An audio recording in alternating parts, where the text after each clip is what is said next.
All in Sports Network. We love sports. Coming to you from the land of in barbecue, Lone Stars and Longhorns. This is All In Colts, presented by the Unstable Blues. Welcome back in. It's time again to speak from the AFC South with our update on the South. So we take a look at the other team in the division and the current state. So let's go All In Colts. Yes, I am Kevin. This right here is my son Liam. We are the Unstable Blues. Happy to present All In Colts as part of the Road Media Sports Network.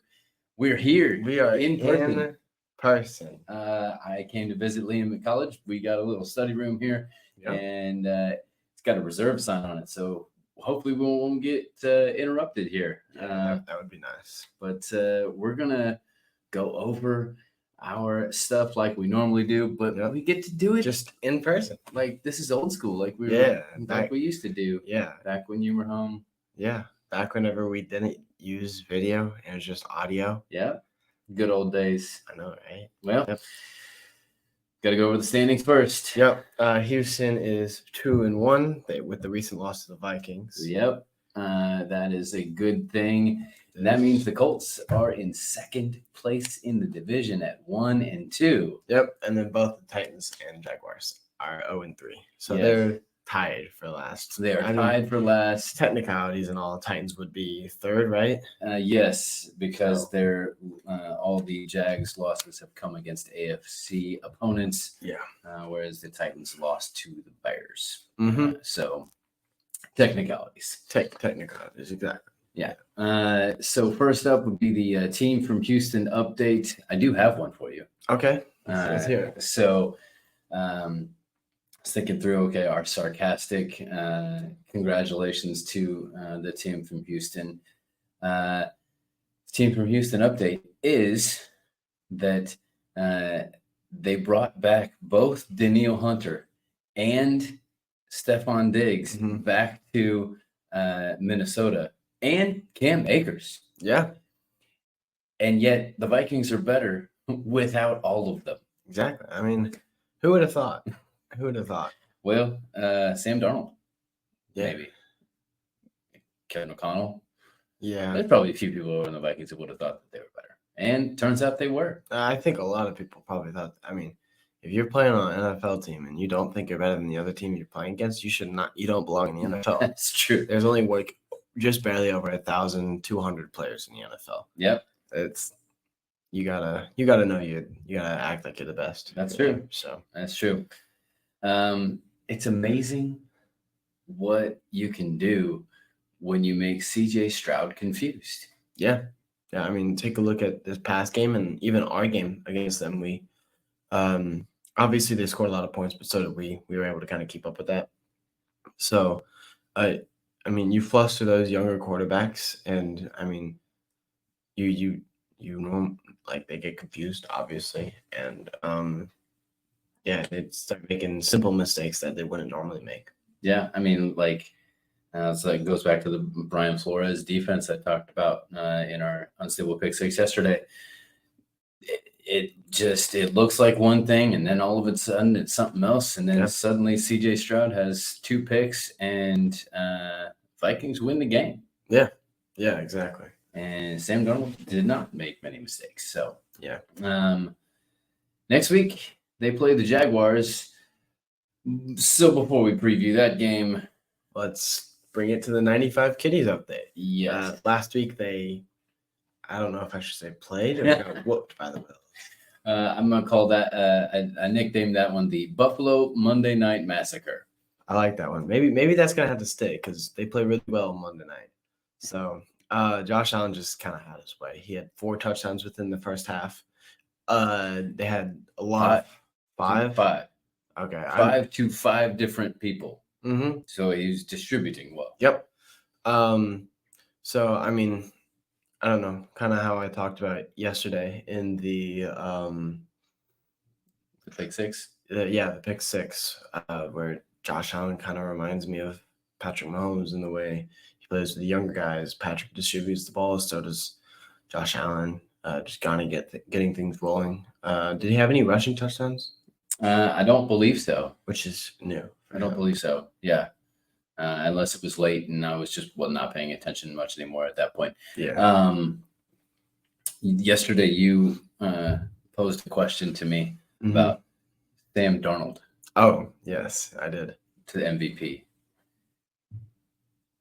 There's actually, I think, more discussion About Josh? Josh Allen. What do you think on that one? I mean, you want me to throw your thing that you said at I- me? you- It's you- too early for MVP. You be you. Yeah.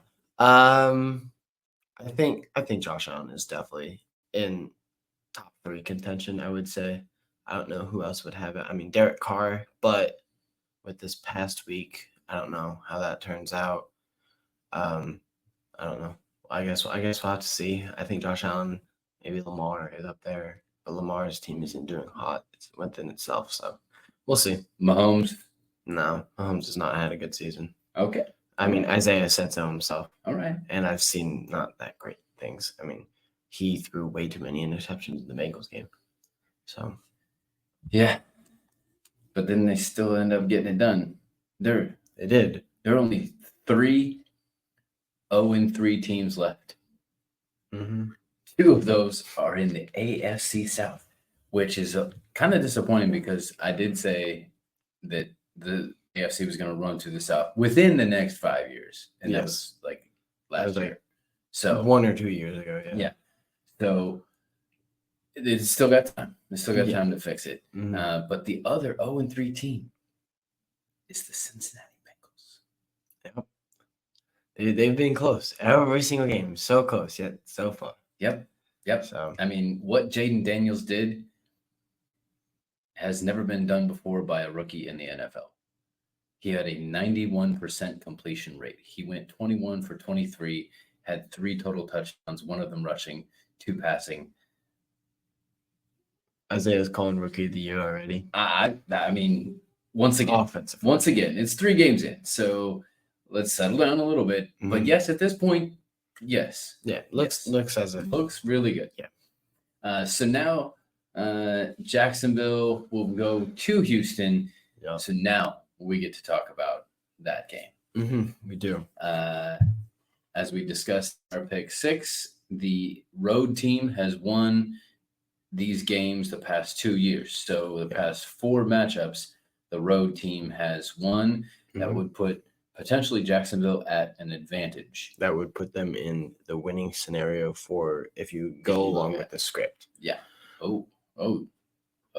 It's the first time we've said script. Oh, that's not. I didn't mean. Oh, it like you that. don't mean it like that. No. Okay. No. So we don't want to talk about. We're not talking about. No. The, Not the NFL script. No, okay, we're not talking about the NFL being scripted. If that's a thing. If it it's is. not. Okay. We're just staying away from that.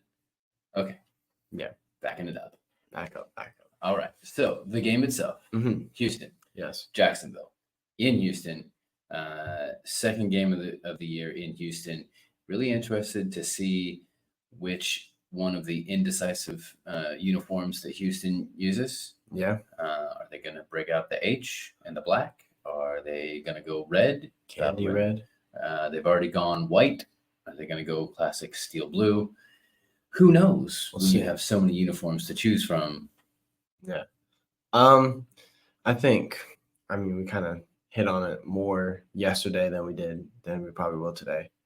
I think that Houston just is too much for Jacksonville. I think Jacksonville's going to go 0-4.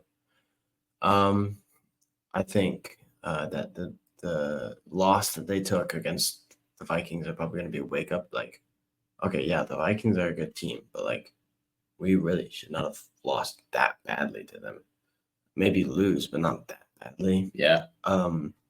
So I think it's going to kind of be a wake up call for them. I think they're going to end up getting it done. I think they're going to get it done by a decent margin as well. All right. I selfishly, for the Colts, wish that not often am I going to say I wish that well, I guess I would say. So yeah, all the way around. I wish that Jacksonville would win and Houston would lose. One, that puts Houston at 500. 2, that means that when the Colts play Jacksonville the following week, we will not be playing an 0-4 team that is desperate at home Yes. at their place. So selfishly, that's what I think. Realistically, I don't really see that as much of a possibility, honestly. I think Houston is just too much offense, defense. What's your key to the game here? Key to the game. Yes. On the Jacksonville side of the ball, get to CJ Stroud. We know how that went. On Houston side, don't let that happen. Kind of. Just dish the ball it quickly. Know what you're going to do before the snap happens. Read the defense. I think it's a lot of obviously quarterbacks. You read the defense for and make audibles off of that. But rather than doing that, I think read the defense and then just let it be the way it is. Maybe call like an audible or two and then run the play and find what you see out of the play once the ball is snapped. Because there's a lot of disguised coverage and stuff that you can't see that maybe you called an audible for that was the wrong thing. So I think just trust your play calling on this. Yeah. In order for Jacksonville to be successful, they have to get Travis Etienne way more involved. Whether that's in the run game, whether that's in the screen game, whatever it is, they have to get him way more involved. But I think the key to the game are two things, one on each side of the ball. The QB mistakes, whoever can eliminate the QB mistakes or whoever will be more on top or whoever has more QB will be the loser. And then the defensive scheme. I think both teams have a very good defensive roster, but I believe that from a defensive scheme standpoint, that goes to Houston. Yeah. So, and I think both of those keys then, even though CJ's coming off of a 2-interception game, I think both of those things lend themselves more to Houston in that regard. So that would back up our claim here and in the Unstable Pick 6 that you can go back and watch from yesterday. Yeah. That puts us with the displaced Oilers updates. Last week, they played the Green Bay Packers. 3 turnovers, including 2 interceptions from Levis, and 1 went the other way for a touchdown. So it was a pick 6. Yep. Levis was also sacked 7 times. Malik Willis threw for a 202, 1 touchdown, and rushed for 73 yards and a touchdown in his return to Nashville. So he said, I watched a little bit of the press conference that they had where a person asked, "Hey, are you before the game?" Yeah, this is like a couple of days before the game. Yeah. Hey, is this a revenge game for you? And he said, "No, I don't see it there. I mean, I went there, I got paid, I did that. But I think we all kind of knew it was definitely a revenge game, and he definitely showed that was completely fine." Yeah, I think he said all the right things, and credit to him. Yeah, he's a good guy. From what I know of him, went to Liberty, good Christian guy. So good head on his shoulders. So he said all the right things, but I feel like behind the scene, he was like, they got rid of me and they gave up on me, and I'm gonna show them that they gave up on the wrong guy, and he did exactly that. Yep. Props to him. Yeah, and and we've seen, the Titans defense is good. They have a good quality defense, good front. Good secondary with Snead now. Yeah, aging secondary, but good. You got that experience, So, the fact that he was able to, what's that, 275 total yards between passing and rushing and 2 touchdowns. Yeah. That's a good day for a guy who was not even supposed to be in the starting lineup whatsoever. Yeah. And he took pressure off the running backs in that way as well, because they're a little I heard the announcers talking about how they're a little banged up. Josh Jacobs was struggling with some sort of injury, and they had a couple of backups that were also struggling with injury as well. So they made sure to take the pressure off the running backs, and Malik kind of took that on himself, and he did a great job handling it. And I know we're talking about the South in here and stuff, but credit to Matt LaFleur, the coach for the Packers. But at this point, 3 games in, coach of the year. Yeah. Right? Like, because you lose your, highest paid quarterback week 1.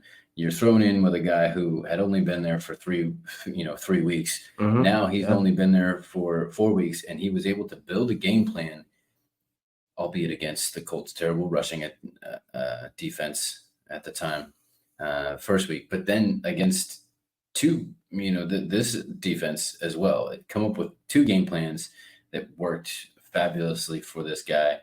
Yeah. Credit to him. Hopefully he gets to score himself a deal somewhere else now, because it's not going to be in Green Bay long term. Because of love.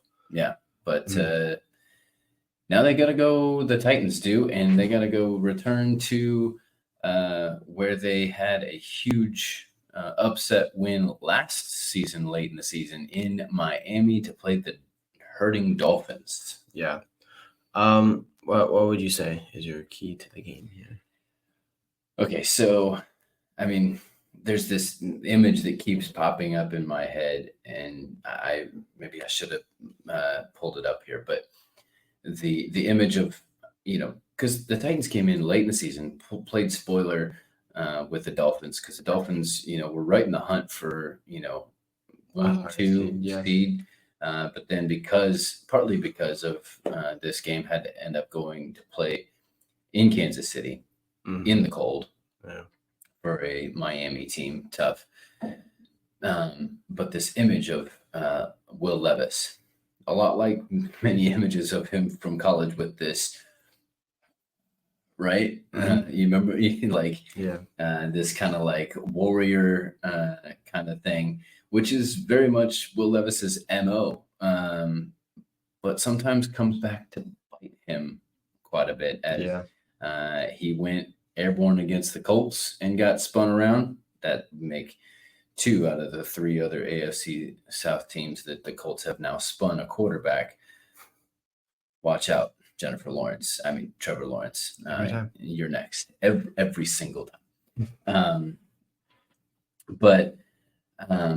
So there's this image of this, and I think that the Dolphins really want to undo that, right? My key to the game, though, is Tyler Huntley. I mentioned it in our Unstable Pick 6. You can go back and watch that. Tyler Huntley, to me, is the key to the game. If he plays, if he doesn't, that's the key to the game. If he plays, I think that they have a better chance to win. If he doesn't, I don't think that they can. But then on the other side, it's Billie Jean's hero complex. He's got a cannon for an arm. He's just here to show it off. That's what he said at the combine. That's the instant that we both said we don't want that on our team. Even though I've heard he's a good guy, but that just doesn't sit well with me. And you feel like he has this idea that he has to put the weight of the world on his shoulders. And in the NFL, that's not going to work.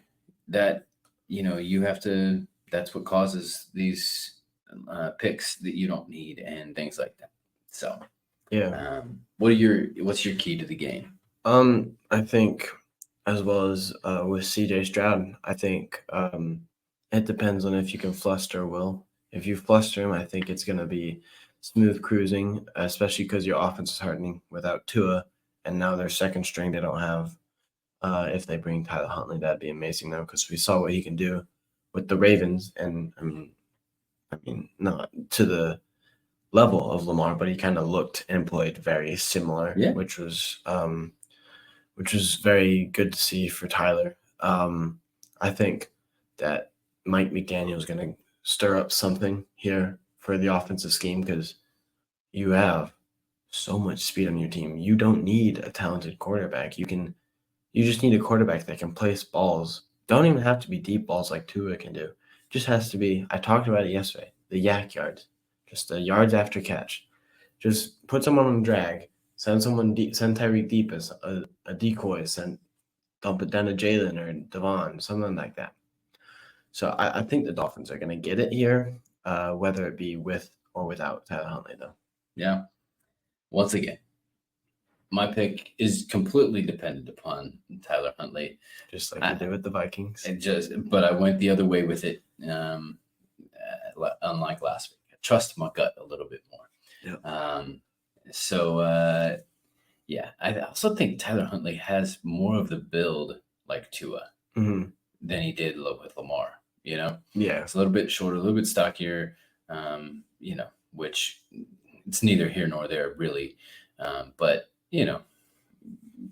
maybe the offense is meant for that kind of thing. So, yeah. Well, that's it for today.